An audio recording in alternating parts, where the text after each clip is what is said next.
Cancer is one of the most feared words in any language. Few people need to be reminded of the virtual life of its own the disease has taken on in recent years, despite trillions of research dollars and decades of investigative study. Unless you've been through it, it's hard to imagine the horror of the dreaded diagnosis, the pain and emotional strain of the surgery, chemotherapy and radiation that follow, and the numbness brought on by the all too common, "Sorry, there's nothing more we can do." The mere thought is enough to strike the fear of God into all of us. My energy level is about 90% now. You can't live with a malignant tumor and cancer. It's a dastardly disease. So I immediately got energy and relief as soon as I started my program.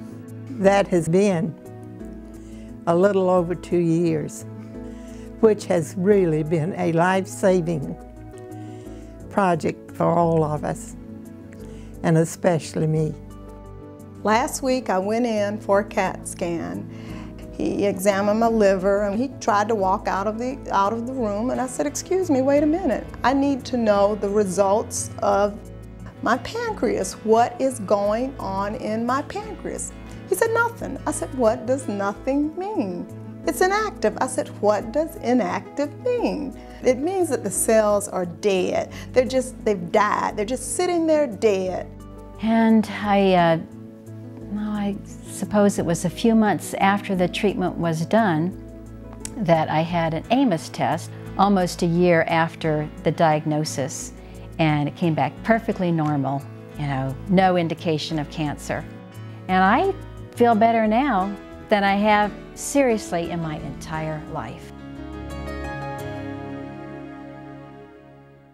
When you get into your mouth with cancer, you're looking for a miracle, and to me, a mild miracle just begins to cut the surface. And I'd just like to say that my leukemia is gone, and after a year and a half, and now I just feel great. And the things we learned in the process aligned with the things that we believed about how God made us. That the Institute treated the cancer in a way naturally. And strengthening the immune system in the way God made our bodies. Instead of going after the symptom, we went to the root. I'm a year and a half later, and all of my blood work, everything is clear. So I'm very thankful. I'm just too happy to be able to be here and with my family and to enjoy all the good life that we're having. When you're faced with an illness like mine, and when Western medicine and doctors tell you there is no hope, I know that this is the place to be. And we have the Wellness Center to be thankful for. And I would just like to say to you, let's do this about 10 years from now again, and we'll see where we're at.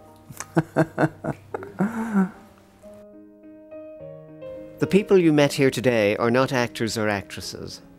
They're just a few of the hundreds who are beating cancer using our unique technology. We want you to beat it too, but we know it's not an easy decision. Just ask Arlene about the weeks she spent agonizing over what to do, which way to go. But ask her also if she's happy with the decision she made. That beautiful blonde hair is all hers. And when you look at Jeanette, you marvel first at her overcoming such a killer as pancreatic cancer, and second, at her doctor's seeming reluctance to tell her the good news. Give a second thought to Julia's case history. 3 months to live, transformed into the celebration of 2 more birthdays. And what a success story Ed tells. His victory over leukemia should be a source of great encouragement to all those who've been diagnosed with this dreaded form of cancer. Then there's Kathy, with her inflammatory breast cancer now a thing of the past. Here's a picture of inflammatory breast cancer as detected by our infrared thermal imaging camera. Notice the asymmetry or difference between the 2 breasts. Is there another technology that could give you this kind of early warning? I don't think so. Is there another technology that could get rid of it as easily? If there is, I don't know about it, and you probably don't either. And finally, we have Steve, who has rewritten all the rules of survival. He makes no sense, not as sense is commonly understood. Briefly put, he defied and continues to defy death, yet he lives a full and productive life.